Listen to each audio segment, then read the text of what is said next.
Hello friends, welcome back. तो बात कर रहे थे हम कल इस जनरल लेजर अकाउंट मेंटेनेंस की। तो सबसे पहले हम देख लेते हैं अकाउंट मेंटेनेंस का एक अकाउंट जिसकी हम आज शॉर्ट टेक्स्ट और लॉन्ग टेक्स्ट चेंज करने वाले हैं। तो सबसे पहले FS00 आपको पता ही है, transaction code general ledger account maintenance का। तो इसमें जनरल लेजर अकाउंट जो है जिसका हम लॉन्ग टेक्स्ट और शॉर्ट टेक्स्ट चेंज करेंगे वो है 70,000। 70,000 क्या है? इस अकाउंट का डिस्क्रिप्शन ऑलरेडी जो दे रखा है वो है कॉमन स्टॉक। कॉमन स्टॉक क्या है? कॉमन स्टॉक रियलिस्टिकली हमारी शेयर कैपिटल है कंपनी की। तो कुछ कंट्रीज में डिफरेंट वर्डिंग यूज होती है, क्योंकि कॉमनली हम इंडिया में शेयर कैपिटल वर्ड यूज करते हैं। तो इसका जो यहाँ पे यूज कर रखा है वर्ड इंटरनेशनल लैंग्वेज में कॉमन स्टॉक, तो इसका हम टेक्स्ट चेंज करेंगे। तो उस टेक्स्ट को चेंज करने के लिए हम इजी एक्सेस स्क्रीन नहीं यूज कर रहे हैं। आज आज करते हैं यूज फ्यूरी। फ्यूरी के थ्रू, ताकि आपको पता चल जाए कि देखिए जो इंटरफेसेस हैं वो बिल्कुल सिमिलर हैं। अगर हम फ्यूरी के थ्रू अपना अपना जनरल लेजर अकाउंट मेंटेन करें, या हम इस इजी एक्सेस जो हमारी स्क्रीन है इसके थ्रू करें। तो देखते हैं। सबसे पहले जनरल लेजर अकाउंट मेंटेनेंस, ये है हमारी ऐप जिस पे हमने यूज करना है इसको। तो इसको हम क्या करते हैं, जनरल लेजर अकाउंट में जाएंगे। देखिए बिल्कुल सिमिलर स्क्रीन है जो हम इजी एक्सेस मेन्यू के ऊपर देख रहे थे। तो एनी हाउ हम अब स्क्रॉल डाउन कर लेते हैं और नंबर है अकाउंट का 70,000। तो इसका वर्ड यहाँ पे देखिए कॉमन स्टॉक है। This is the. ओके, ये ओपन हो गया। अब इसको डिस्प्ले हो रहा है तो इसको चेंज मोड में ले लेते हैं। तो चेंज मोड में जाके हम इसको, जो इसका शो टेक्स्ट है, इसको हम चेंज कर देते हैं। इसकी wording equity share capital. Equity share capital. तो बाकी क्राइटेरिया जो है वो, उसमें कोई चेंज नहीं है, तो वो एज इट इज रहेगा। ये एक बैलेंस शीट अकाउंट है और ये जनरल लेजर अकाउंट ग्रुप के अंडर फॉल करता है। तो बाकी जो है इसके फील्ड स्टेटस ग्रुप G001 ये ऑलरेडी गिवन है, तो इसमें कोई हमने चेंज नहीं करनी है। तो इसको अभी सेव कर लेते हैं। तो ये डाटा सेव हो गया। तो डाटा सेव का मैसेज आ गया, तो ये हमारा डिस्क्रिप्शन इसमें चेंज हो गया। अब यहाँ से एग्जिट कर लेते हैं। तो ये था हमारा app GL account master code maintenance. तो इस ऐप के थ्रू हम एक्सेस करते हैं GL अकाउंट को। तो अब चलते हैं वापस इजी एक्सेस मेन्यू के ऊपर, देखते हैं क्या स्टेटस है अब इसका अकाउंट का। FS00 द्वारा एक्सेस कर लेते हैं। तो जनरल लेजर अकाउंट को एक्सपेंड कर लो, स्क्रॉल डाउन करो और 70,000 को एक्सेस कर लो। ये देखिए इजी इक्विटी शेयर कैपिटल यहाँ पे इसका चेंज हो गया। तो इसको हमने ऐसे, हम इसका टेक्स्ट चेंज कर सकते हैं। तो आपने देखा कि फ्यूरी के थ्रू आप करोगे या आप इजी एक्सेस स्क्रीन के थ्रू करोगे तो सेम इंटरफेस है और सेम प्रोसीजर है, कोई डिफरेंस नहीं है। तो ये तो था अभी तक general ledger account maintenance master code की मेंटेनेंस का। तो अगर इसके रिगार्डिंग आपको कोई भी और क्वेश्चन है या कोई भी अकाउंट मेंटेनेंस में कोई भी प्रॉब्लम है, तो आप कमेंट बॉक्स में डाल के आप क्वेश्चन रेज कर सकते हैं। तो आई विल ट्राई को आपके क्वेश्चंस का as soon as possible answer मैं आपको दे दूं। तो अभी चलते हैं। अब इंतजार खत्म हो गया, तो अभी हम ट्रांजैक्शन प्रोसेसिंग के थ्रू चलते हैं। तो सबसे पहले एक entry general ledger document enter करेंगे आज पहले। सो नेविगेशन देख लेते हैं। Accounting, financial accounting, general ledger, document entry का ये सब फोल्डर है। इसको एक्सपेंड करोगे तो सबसे पहले ये आ गया enter GL account document. FB50 के बारे में हमने बात तो काफी की है पिछली जो लास्ट वीडियोस थी, लेकिन अभी तक हमने FB50 को यूज नहीं किया। इंटरफेस हमने काफी बार एक्सेस किया इसका, लेकिन अभी तक यूज नहीं किया। तो सबसे पहले ये इंटरफेस आ गया। ये पोस्टिंग डेट आज की डेट दिखा रहा है, लेकिन मेरे को ये एंट्री आज की डेट में नहीं डालनी है। मेरे को ये एंट्री जो है मेरे को बैक डेट में डालनी है। एक बार कंपनी कोड में कंफर्म कर लेता हूँ इस बटन से। तो कंपनी कोड रखी 13 ठीक है, तो it is fine, there is no problem. तो मैं जो एंट्री डालने जा रहा हूँ वो very first day of financial year. देखिए जो मैं ऑस्ट्रेलियन कंपनी और न्यूजीलैंड कंपनी को यूज कर रहा हूँ, तो ऑस्ट्रेलिया और न्यूजीलैंड यानी कि डाउन अंडर में जो फाइनेंशियल ईयर रहता है वो 1 जुलाई से शुरू होकर 30 जून को खत्म होता है। तो जैसे इंडिया में हमारा फाइनेंशियल 1 अप्रैल को शुरू होता है और 31 मार्च को एंड होता है, ऐसे डाउन अंडर में 1 जुलाई को शुरू होता है और 30 जून को खत्म होता है। इससे 12 मंथ्स फाइनेंशियल ईयर। तो हमारा जो फाइनेंशियल ईयर स्टार्ट हो रहा है 1 जुलाई 2025 से, तो हम एंट्री भी 1 जुलाई 2025 में डालेंगे।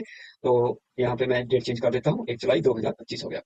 तो यहाँ पे मेरे को नीचे मैसेज आ रहा है, period 07 adjusted in line with posting date 1 July 2025। तो क्योंकि जो आज की डेट का जो पोस्टिंग पीरियड बनता है, पोस्टिंग पीरियड क्या है? पोस्टिंग पीरियड एक कंप्लीट मंथ को पोस्टिंग पीरियड कहते हैं। जैसे जुलाई फर्स्ट पोस्टिंग पीरियड हो गया, अगस्त सेकंड हो गया और सितंबर थर्ड हो गया।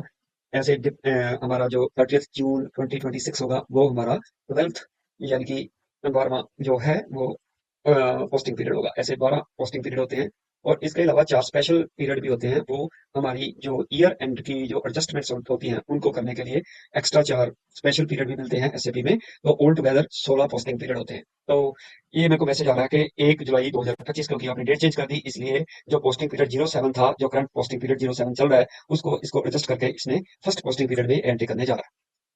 तो रेफरेंस आप दे सकते हो। Reference basically column invoice number डालने के लिए होता है। तो और ये डॉक्यूमेंट हेडर टेक्स्ट देखिए, अ, जो हमारा डॉक्यूमेंट होगा उसमें दो पार्ट रहते हैं। एक जो ये अपर पार्ट जो आप देख रहे हो, ये यहाँ पे अपर पार्ट, तो यहाँ तक नीचे zero item no entry variant selector, इससे ऊपर वाला पार्ट जो है इसको कहते हैं हेडर। और जो ये नीचे वाला पार्ट है इसको बोलते हैं लाइन आइटम्स।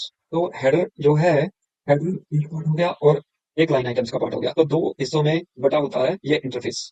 तो इसमें आप, क्योंकि यहाँ पे इनवॉइस नंबर तो हमारा है नहीं, तो हमारा सिनेरियो क्या है, हम क्या पोस्ट करने जा रहे हैं कि 1 जुलाई 2025 को जब कंपनी शुरू हुई ये, तो 500,000 यानी कि 5 लाख की जो शेयर कैपिटल रेज की गई, 500,000 की जो शेयर कैपिटल रेज की, यानी कि जो शेयर होल्डर थे उनको शेयर इशू किए कंपनी ने $500,000 के, ऑस्ट्रेलियन डॉलर्स के। तो इसमें डॉक्यूमेंट हेडर टेक्स्ट में आप रेफरेंस दे सकते हो, this is share capital raised. तो ये मैंने डॉक्यूमेंट हेडर टेक्स्ट दे दिया ताकि मेरे को रेफरेंस मेरे को पता हो कि ये किस चीज की एंट्री मैं डालने जा रहा हूँ। तो यहाँ पे एक देखिए, ये एक इंडिकेटर है, दिस इज बैलेंस इक्वल्स 0। तो ये इंडिकेटर का क्या मतलब है अभी मैं आपको दिखाऊंगा। जैसे फॉर एग्जांपल अभी जब कोई भी अमाउंट हमने रेज किया शेयर कैपिटल से, वो शेयर कैपिटल का जो पैसा है वो पैसा हमारे बैंक अकाउंट में गया, तो हमारी जनरल एंट्री क्या बनती है, बैंक अकाउंट डेबिट होगा और शेयर कैपिटल क्रेडिट होगा। तो यहाँ पे ये देखिए D/C, this is a debit credit indicator. तो यहाँ पे हमने सेलेक्ट करना है और सिस्टम को बताना है कि हमें डेबिट क्या करना है और क्रेडिट क्या करना है। इस जो इंडिकेटर है इसको बोलते हैं posting fee, this is called posting fee. तो मैं आपकी नॉलेज के लिए बता देना चाहता हूँ कि डिफरेंट पोस्टिंग फीस आपको दिखाई देंगी जब डिफरेंट हम एंट्रीज पोस्ट करेंगे। तो जब जनरल लेजर का अकाउंट हम पोस्ट करते हैं तो पोस्टिंग की 40 और 50 यूज होती है। 40 पोस्टिंग की जो है वो डेबिट को रिप्रेजेंट करती है, 50 जो पोस्टिंग की है वो क्रेडिट को रिप्रेजेंट करती है। इस स्क्रीन के ऊपर 40-50 का आपको जरूरत नहीं पड़ेगा, लेकिन मैं आपको क्यों बता रहा हूँ, क्योंकि आगे मैं एक और ट्रांजेक्शन पोस्ट करूंगा जिसमें हमें पोस्टिंग की सिस्टम को बतानी पड़ती है कि 40 जब मैं लिखूंगा तो सिस्टम को अंडरस्टैंड हो जाएगा कि ये डेबिट आइटम है। जब मैं 50 लिखूंगा तो सिस्टम को समझ आ जाएगा कि ये क्रेडिट आइटम है। तो फिलहाल हमें वो नहीं है, जरूरत नहीं है, लेकिन अभी तो हमें बैंक अकाउंट डेबिट करना है और क्रेडिट करना है इक्विटी शेयर कैपिटल, जो अभी हमने जिसकी डिस्क्रिप्शन यानी कि शॉर्ट टेक्स्ट और लॉन्ग टेक्स्ट हमने चेंज किया। तो सबसे पहले 100 जीएल अकाउंट, दिस इज मेरा अकाउंट है 113 100। तो ये है मेरा बैंक अकाउंट, ये बैंक वन डोमेस्टिक, ये मेरा बैंक अकाउंट है और इसको मैं डेबिट करता हूँ। अगर आपको डेबिट करना है डेबिट, तो मैंने 500,000 की कैपिटल रेज की है, तो दिस इज 500,000। और इसमें जो बैंक है इसमें एक, चलिए पहले मैं क्रेडिट कर देता हूँ, एक मैसेज आएगा, उस मैसेज का क्या मतलब है फिर मैं बाद में बताता हूँ आपको। तो 70,000 मेरे को क्रेडिट करना है, 70,000 मेरा वो अकाउंट है जिसको अभी अभी हमने मेंटेन किया, यानी कि हमारा इक्विटी शेयर कैपिटल। तो क्रेडिट करते हैं इसको, तो 500,000 क्रेडिट हो गया, क्योंकि डबल एंट्री सिस्टम आपने पढ़ा है ग्रेजुएशन लेवल के ऊपर कि जो जितना अमाउंट डेबिट होता है उतना अमाउंट ही क्रेडिट होगा। तो यहाँ पे मैसेज आ गया कि वैल्यू फील्ड डेट फील्ड जो है वो रिक्वायर्ड एंट्री है, तो वैल्यू डेट फील्ड आपको फिल करना पड़ेगा।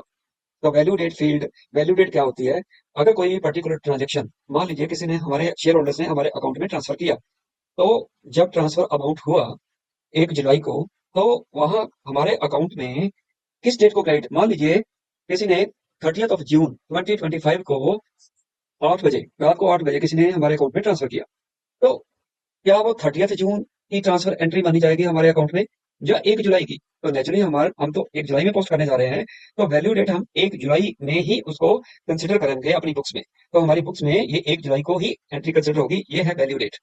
तो वैल्यू डेट किया तो यहाँ पे ये टिक आ गया, इसका मतलब line checked, there is no problem, everything is alright. So नीचे भी line checked, everything is fine. तो यहाँ पे ये जो इंडिकेटर है, अगर आपका डेबिट क्रेडिट सेम नहीं होगा तो ये इंडिकेटर जो है वो ग्रीन नहीं होकर रेड हो जाएगा। तो जब तक ये ग्रीन रेड रहेगा, ये इंडिकेटर रेड रहेगा, तब तक ये हम एंट्री पोस्ट नहीं कर पाएंगे। तो एक और फंक्शन अवेलेबल है, जब आप डेबिट क्रेडिट एंट्री बता दी आपने सिस्टम को, तो एक और फंक्शन है, this is called simulate. Simulate mean summarise. तो हम अगर आप समरी देखना चाहते हो कि इस जो हम डेबिट क्रेडिट करने जा रहे हैं उसकी एंट्री क्या होगी, बुक्स ऑफ अकाउंट्स में एंट्री क्या होने जा रही है, तो सिमुलेट करोगे तो ये बताएगा कंपनी कोड इसमें हो रहा है 2025 फिजिकल ईयर है, और पोस्टिंग पीरियड है फर्स्ट, क्योंकि मैंने डेट 1 जुलाई 2025 कर दी इसकी। तो इसके ऊपर टैक्स टैक्स नहीं है, क्योंकि शेयर कैपिटल के ऊपर टैक्स नहीं होता, तो इसलिए टैक्स इंडिकेटर सिलेक्टेड नहीं है। ऑस्ट्रेलियन डॉलर में करेंसी है, और हेडर टैक्स मैंने दिया शेयर कैपिटल रेज्ड। तो यहाँ पे 40, ये देखिए पोस्टिंग की आ गई 40 डेबिट, 500,000, और क्रेडिट जो है वो हमेशा नेगेटिव में दिखाएगा, ये देखिए माइनस है। तो क्रेडिट हमेशा सिस्टम माइनस में दिखाता है, अगर माइनस में कोई आइटम है तो अंडरस्टूड है कि वो क्रेडिट है। तो 70,000 जो है वो हमारा क्रेडिट हो गया। क्रेडिट कहाँ से पता चल रहा है, यहाँ से पोस्टिंग की से भी पता चल रहा है कि पोस्टिंग की 50, और वैसे माइनस इंडिकेटर से भी पता चल रहा है कि ये क्रेडिट है। तो जब ये कंप्लीट है तो हम यहाँ पे नीचे देखिए पोस्ट पोस्ट डॉक्यूमेंट, अगर हम पोस्ट डॉक्यूमेंट कर देंगे तो ये पोस्ट हो जाएगा जनरल लेजर में। अगर हमें पोस्ट नहीं करना है तो मान लीजिए अभी पार्क करना है, क्योंकि हमारे मैनेजर ने मान लीजिए वेरीफाई करनी है इस एंट्री को कि एंट्री ठीक है या नहीं, तो इन दैट केस हम पार्क कर सकते हैं। पार्क मतलब है कि अभी जनरल लेजर को ये एंट्री हिट नहीं करेगी। तो अगर हम पोस्ट कर देंगे तो ये जनरल लेजर को हिट कर जाएगी, और ये हमारी एंट्री जनरल लेजर में पोस्ट हो जाएगी। फिलहाल हम डॉक्यूमेंट इसको पोस्ट कर देते हैं। तो डॉक्यूमेंट पोस्ट हो गया, और डॉक्यूमेंट का नंबर क्या है, ये देखिए नंबर 100000000। सो इसका मतलब है ये हमारा डॉक्यूमेंट पोस्ट हो गया। तो इस डॉक्यूमेंट के पोस्ट होने का इफेक्ट क्या है वो देखते हैं अभी। चलिए यहां से एग्जिट करते हैं, ये एग्जिट हो गया। तो सबसे पहले देखते हैं इसका इफेक्ट क्या है। तो हम सॉरी, तो हमारी जो ट्रांजेक्शन कोड है FBL3N, जो पहले भी हमने यूज किया था लाइन आइटम्स के देखने के लिए, तो देखिए 70,000 GL अकाउंट ऑटोमेटिकली सिलेक्ट हो गया। तो इसका मैं जो इंडिकेटर है वो ऑल आइटम्स का इंडिकेटर सेलेक्ट कर लेता हूँ। तो इसको एग्जीक्यूट करके देखते हैं 70,000 में क्या है अकाउंट में। देखिए 70,000 अकाउंट में, इक्विटी शेयर कैपिटल अकाउंट में ये 500,000 जो है क्रेडिट दिखा रहा है। तो अभी सेकंड अकाउंट हमारा कौन सा इफेक्ट हुआ, वो था 113,100। तो दैट वाज 113,100, यानी कि बैंक अकाउंट। तो इसको एग्जीक्यूट करके देख लेते हैं यहाँ पे क्या हुआ। ये देखिए 500,000 डेबिट हो गया। तो ये हमारी फर्स्ट एंट्री पोस्ट हो गई। तो 500,000 हमारा बैंक में डेबिट हो गया, और इक्विटी शेयर कैपिटल में क्रेडिट हो गया। अगर आपको बैलेंस शीट में देखना है इसका इफेक्ट, तो वो भी मैं दिखा देता हूँ। थोड़ी वीडियो बड़ी हो रही है, लेकिन फिर भी मैं आपको दिखा देता हूँ। तो आप अगर इंफॉर्मेशन सिस्टम में जाएंगे, GL रिपोर्ट्स में जाते हो, तो फाइनेंशियल स्टेटमेंट की यहाँ पे ये इंडिकेटर है, और जनरल हमने उठानी है एक्चुअल एक्चुअल कंपेरिजन है। ये देखिए फाइनेंशियल स्टेटमेंट। तो ये यहाँ पे इसको हम सेलेक्ट करते हैं। तो यहाँ पे भी देखिए जब भी रिपोर्ट को रन करोगे तो सेव एज वेरिएंट का इंडिकेटर आ जाएगा। तो यहाँ पे हमें जो पैरामीटर डालना है वो पैरामीटर डाल देते हैं, सिस्टम क्या क्या मांग रहा है ये देखिए। तो यहाँ पे हमारा ये फाइनेंशियल स्टेटमेंट वर्जन मांग रहा है। फाइनेंशियल स्टेटमेंट वर्जन जो हमारा जनरल लेजर सॉरी जो हमारा चार्ट ऑफ अकाउंट्स था, वही हमारा फाइनेंशियल स्टेटमेंट वर्जन है, यहाँ पे INT। तो ये मैं आपको पहले बता चुका हूँ कि चार्ट ऑफ अकाउंट्स अब हम INT यूज कर रहे हैं। तो रिपोर्टिंग पीरियड वो पूछ रहा है कौन सा है, 2025। तो रिपोर्टिंग पीरियड्स, जो रिपोर्टिंग ईयर 2025 है, रिपोर्टिंग पीरियड 1 to 16, जैसे मैंने आपको बताया था। 12 जो हमारे नॉर्मल पोस्टिंग पीरियड्स होते हैं, और 4 हमारे जो है स्पेशल पोस्टिंग पीरियड्स होते हैं। अगर कंपैरिजन में बैलेंस शीट भी चाहिए, तो लास्ट ईयर की, क्योंकि कंपनी की रिक्वायरमेंट होती है कि उसको करंट ईयर की और प्रीवियस ईयर की फिगर्स दोनों देनी पड़ती हैं, तो इसलिए कंपैरिजन बैलेंस शीट भी यहाँ पे आ जाएगा। और इस लिस्ट जो हमारी आउटपुट आएगी वो हमें क्लासिक 8 चाहिए, लेकिन डिफरेंट आउटपुट्स आप भी ट्राई कर सकते हो अगर आप जब प्रैक्टिस करोगे। तो अगर ये पैरामीटर हमने डाल दिया है, तो अगर इसको एज ए वेरिएंट हम सेव करना चाहते हैं ताकि हमें बार बार ये हमारा पैरामीटर ना डालना पड़े, तो हम इसको एज ए वेरिएंट सेव कर लेते हैं। यहाँ पे है EUT एंड योर ट्रेनिंग, ये फाइनेंशियल स्टेटमेंट F1, ये हम नाम रख लेते हैं इसका। तो ये हो गया and your training, this is balance sheet, this is balance sheet. So ये नाम हो गया, और इसको सेव कर लेते हैं इस वेरिएंट को। तो जब नेक्स्ट टाइम हम इस उसके स्क्रीन के ऊपर विजिट करेंगे तो हम इस वेरिएंट के थ्रू इसको उठा के एग्जीक्यूट कर लेंगे। तो एग्जीक्यूट करते हैं, देखिए अब देखिए बैलेंस शीट में इसका इफेक्ट। ये है बैलेंस शीट कंपनी की। तो यहाँ पे आपको यहाँ पे एसेट्स में, करंट एसेट्स में ये अंडर 113,100 बैंक का बैलेंस दिखा रहा है 5 लाख। और जब आप स्क्रॉल डाउन करोगे टोटल भी और कुछ नहीं है, तो इसमें टोटल एसेट भी 500,000 ही है, टोटल करंट एसेट भी 500,000 दिखा रहा है। तो अगर आप स्क्रॉल डाउन करोगे लायबिलिटी साइड को देखोगे, तो यहाँ पे equity share capital 70,000 under common stock share holders equity के अंडर ये आ गया 500,000। तो ये हमारा ऐसे इसका टोटल इफेक्ट हो गया। तो ये है हमारी फर्स्ट जनरल एंट्री जो जनरल लेजर में हमने डाली। तो that's all for the day, thanks very much.